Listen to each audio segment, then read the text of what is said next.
What's up, everybody, and welcome back to another video from the 10-7 MMA channel. Today's video is once again talking about this crazy story that's taken not only the combat sports world, but the entire world by storm, which is this story of Rampage Jackson's son, Rocha Jackson, having this insane outburst and nearly killing a pro wrestler at a wrestling event in Los Angeles, where I live as well. So I wanted to talk a little bit more and break down everything that's happened and tell you guys exactly why I do believe Rocha Jackson will be charged probably within the next week, maybe even shorter. And I'm going to go through everything. Now, before we get into the mix about attempted murder, and I'm going to go through the legal elements that need to be satisfied in order to basically charge somebody with attempted murder potentially. I'm not saying the charges will 100% stick, but I want to talk about a couple of things. Now, first and foremost, this is not to be construed as legal advice, although I am an attorney licensed in the state of California. Now, just to give a quick caveat to that, I don't practice law anymore. I practiced for about 4 years, and I practice patent law, which is actually federal law. It's not state law. It's not criminal law.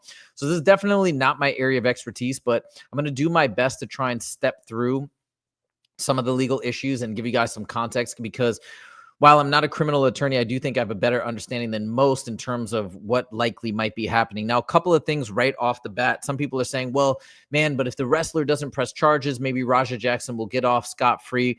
This notion of pressing charges doesn't really apply in criminal law. This is the state. This is the people. They call it people, obviously, sometimes, like people versus this person, right? It's the entire state. It's that is bringing the charges. So a person, even the person that has been injured by a potential criminal act, they don't need to bring charges or not bring charges. For example, if somebody is shot during a robbery, that person doesn't need to press charges in order for that person to get a battery charge, or to get, battery charge with a weapon, etc. That's just going to happen automatically. Likewise with murder, right? If somebody is killed, nobody needs to press charges on their behalf. The murder charge will stay as a murder. Now, when this idea of pressing charges comes into play is with specific types of crimes where you really need, like, the only evidence is coming from the victim. So you need that victim testimony. And that means that the cops don't want to even file a charge if you're not willing to basically press charges and give your testimony, because, like, this happens a lot of times in domestic abuse cases. If the victim is not willing to testify or say, yes, they did this to me, or whatever, if they stay silent, it's pointless, because there's no evidence to even press the charges. And then if to even have the charges stick. And then if the one person who is the offender is saying, I didn't do it, and the victim's not saying anything, there's no way it's going to go anywhere. So just this notion, I've heard people say, well, if he doesn't press charges, it's at this point, he doesn't need to press charges. There's so much evidence and so much eyewitness testimony that it's going to be irrelevant. The other thing that people have been saying is, well, I think it's a work. I've heard people say it's a work and it was part of the script. And obviously he wasn't arrested. So if he wasn't arrested, they're never going to file criminal charges. It's not that simple. If this was a straight attack, like we've seen cases where somebody was just viciously attacked for no reason. And as soon as the cops can figure out what's going on, they're going to head over and effect an arrest immediately. This is a bit more complicated. In this case, what's happening is we have a sporting event, or an event where consent can be given, right? So you can consent to having some amount of physical damage done to you in a sanctioned fight, for example, in mixed martial arts, in a pro wrestling match. So it's not a clear-cut case of assault and battery. So what I think is happening right now, and the police are actively investigating this case. There have been multiple reports that the police are investigating Rocha Jackson right now. I guarantee you what they're doing is they're talking to people. They're figuring out if charges are going to stick if they basically in effect an arrest. I bet the police are gathering evidence and talking to the prosecutor, and then they're going to make a determination whether or not they want to effect an arrest and charge him criminally with certain crimes, whether it's attempted murder or aggravated battery or whatnot. So these are just answering some of the questions off the top. But let's talk about attempted murder, because first I want to go into whether or not this is even a reasonable charge. Again, because this is in the realm of professional wrestling, there was consent given to some extent that the participants are going to have some sort of physical damage, whatnot. So what are the general attempts of the elements of attempted murder in the state of California? You need a specific intent to kill. Okay. This defendant must have a specific desire to end the life of the victim, not just to injure or harm them. And that's going to be important, because you might say, well, wait a minute. Maybe he didn't intend to to kill the wrestler. So this can be a moot point. We're going to get to that in a moment. But yes, perhaps that in specific intent, or it's going to be difficult to decipher whether or not he had the specific intent to kill him. Maybe he did, maybe he didn't. But there's a way to have implicit intent to kill based on the egregiousness, if you want to say, of the physical attack, which we're going to get to in a second. And then a direct step. The defendant must have taken a direct step. Obviously, that happened with the beating, with the facial fractures, with the multiple teeth knocked out. A lot of some accounts are saying that he lost most of his teeth, which is insane that he would have lost that many teeth. And of course, if you saw the beating, it was absolutely brutal. I never want to see that again. It was disgusting. So these are the basic elements of attempted murder. Pretty straightforward. Intent to kill, and then a direct step. The direct step is obviously there. So now let's talk about the satisfying intent element. So when we talk about satisfying intent, I heard an attorney talk about this earlier, and one thing that they were saying is that a defense attorney might be able to say, look, he was part of a show, so even the things that he was saying on stream could be potentially construed as him building up the show and just pretending to want to hurt the guy, pretending to want to quote unquote kill him, but not actually meaning it. That could be the case. I think that's going to be a really hard argument to make. And I also, if this does go to criminal trial, I think that's going to be a really hard argument for the defense team to convince the jury of that, just because there's so much damning footage and damning evidence showing that. I don't think this was a work from Roger's perspective. I think his ego was bruised and he went in there with bad intentions. There's multiple pieces of video that I feel demonstrate this pretty clearly. But anyways, we talk about satisfying the intent element without necessarily having him be like, I want to kill this guy, and believing that it was not a work. We've got a couple of notable cases here in the state of California that help support this claim. So in People versus Delgado, the court affirmed attempted murder convictions where two attackers continued a savage beating after the victim appeared to be out cold, very similar to the facts in this case, holding that the nature of the attack and the severity of the injury supports an inference that both men intended to kill. So that's what I was talking about, the inference or the implicit intent to kill.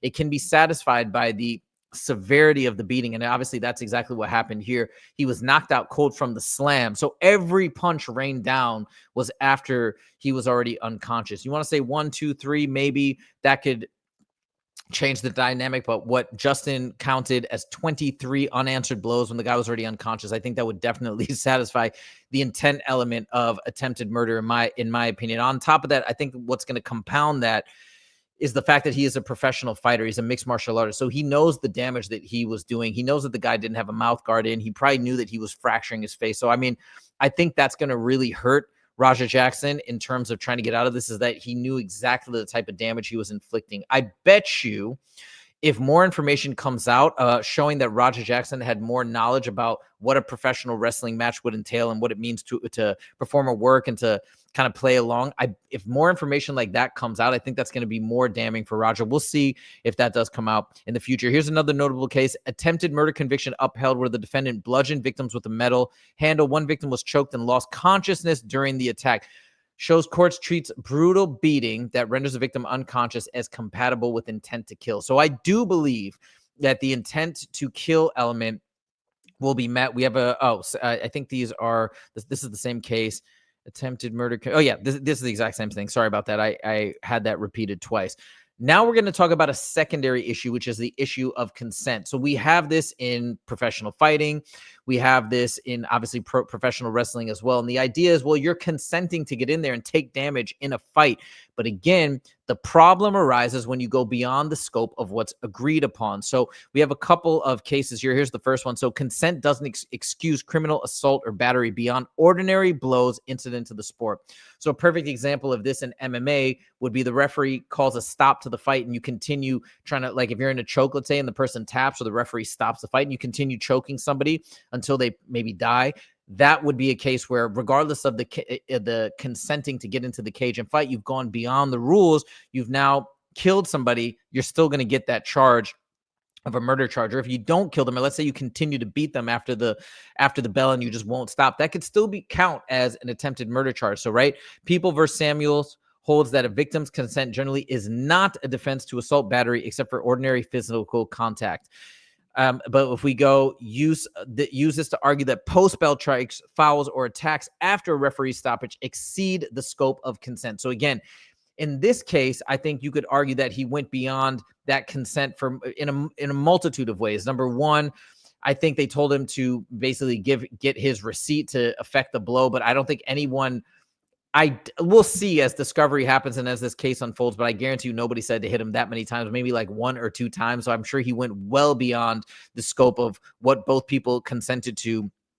That's number one. And then obviously multiple people tried to stop him. The referee tried to wave him off. Somebody tried to grab him and he fought them off and then he continued. I mean, I think that alone is, if he's saying until somebody pulled him off, the first time somebody tried to pull him off, he fought them off and continued raining down blows, another 5 or 7 or something like that. To me, I think that type of defense is out the window in terms of consent. We have another case that is of importance here. So outside the range of ordinary activity. So again, if we're talking about, let's say, an MMA fight, if you do something in violation of the rules, for example, let's say on top of the fact that the bell is rung, now you're going beyond the ordinary range of activities in that sport. So over here, right? So let's read this a little bit more.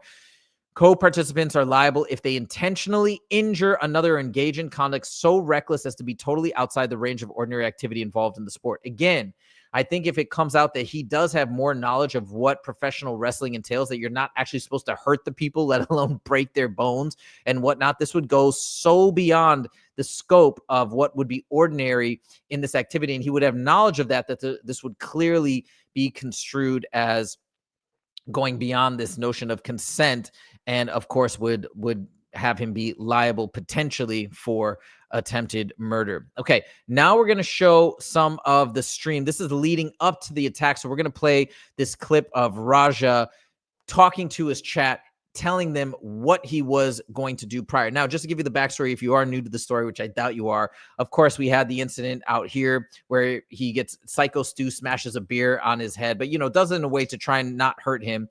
But obviously it pissed off, it angered Rocha Jackson. And this is basically the reason as to why he wanted to get his revenge in the ring and so on and so forth. But listen to the things that he says in this build-up. Meanwhile, I'm going to just close this door a little bit so I'm not having sun right on my face, but check this out.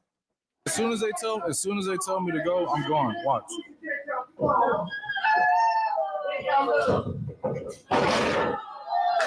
I'm not picking up the dude.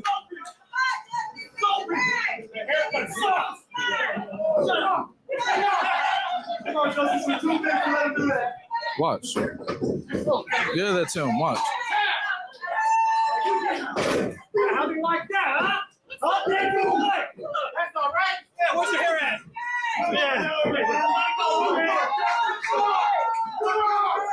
Watch what I'm about to do.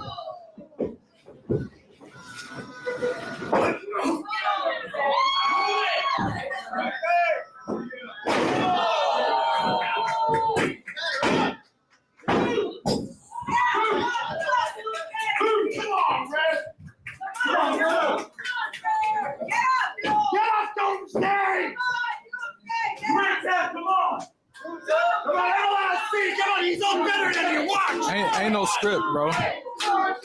It's not gonna be scripted. I'm telling you that right now. I promise you.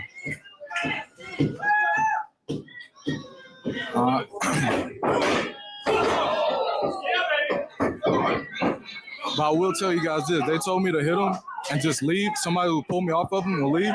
I'm telling you. I'm gonna hit him as many times as I can. Watch.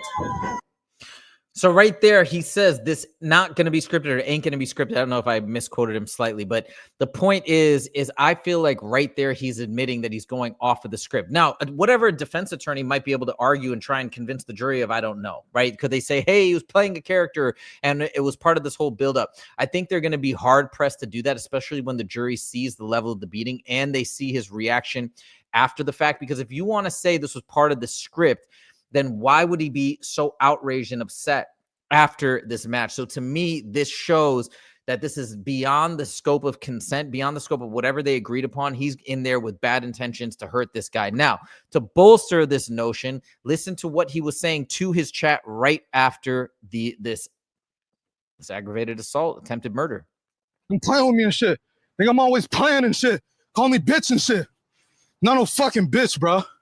At the end of the day, I'm gonna stand up for my fucking self because I'm tired of everybody fucking playing with me, bro. Right there. That's not him going along and being part of the script. He's obviously angry, and he did that to show people that whatever. I guess he was tired of people calling him out. And I think that was in chat, maybe in life. Who knows what he's referring to? But that to me shows that this was not about being part of a performance. This was going beyond the scope of the performance, beyond the scope of consent, and now attacking somebody so brutally that he nearly killed him. So to me, right here, if you want to, they can try and argue that maybe this was also part of the show, but I think you're going to be hard pressed.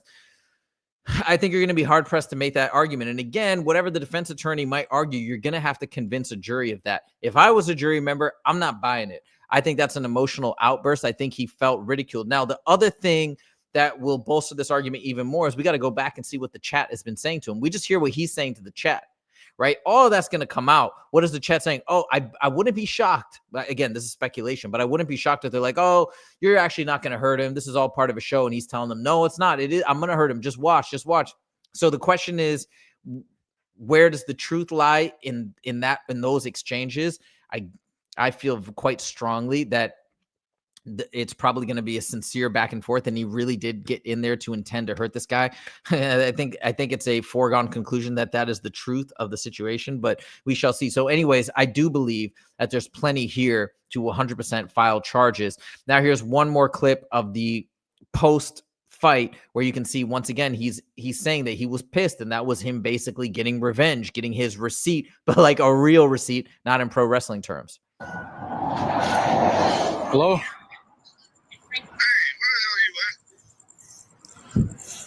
I told you to double leg that motherfucker and start welding him. I just saw the video. Shit pissed me off though, Andre. I understand that, but now they can't wake the nigga up. He's fucking in the ring, fucking flatline, bro. My You bad. didn't have to do all that shit. I understand y'all had heat. You didn't have to fucking take it very much. I'll call you back later.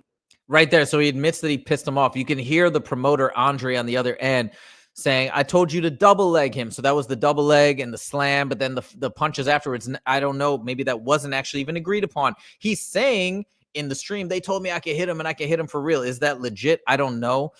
Maybe there is footage out there of them saying specifically that, and we shall see what goes down. But anyways, from what I'm seeing, in terms of everything, when we look back at the statute for attempted murder, and even if it's not attempted murder, if you want to go to aggravated battery or aggravated assault, whatever, I think there's more than enough for this to stick. On top of that, a lot of times too, what people don't realize is the public pressure and public sentiment can pressure the police and the prosecutor to file charges, because in this case, there's such a public outrage that if they don't do anything, I think there's going to be a lot of blowback. I think a lot of people are going to be pissed off, especially the family and friends of Psycho Stu, etc. So to me, I think charges are going to be filed very soon. I think he's going to have to face the music. Will they stick? Will they reach some plea agreement with the prosecutor, with the state of California? I don't know. That could very well happen, but I do believe he will be arrested. That's my 2 cents. Let me know what you guys think in the comments. Thank you guys so much for joining. We'll see you in the next video. Take it easy.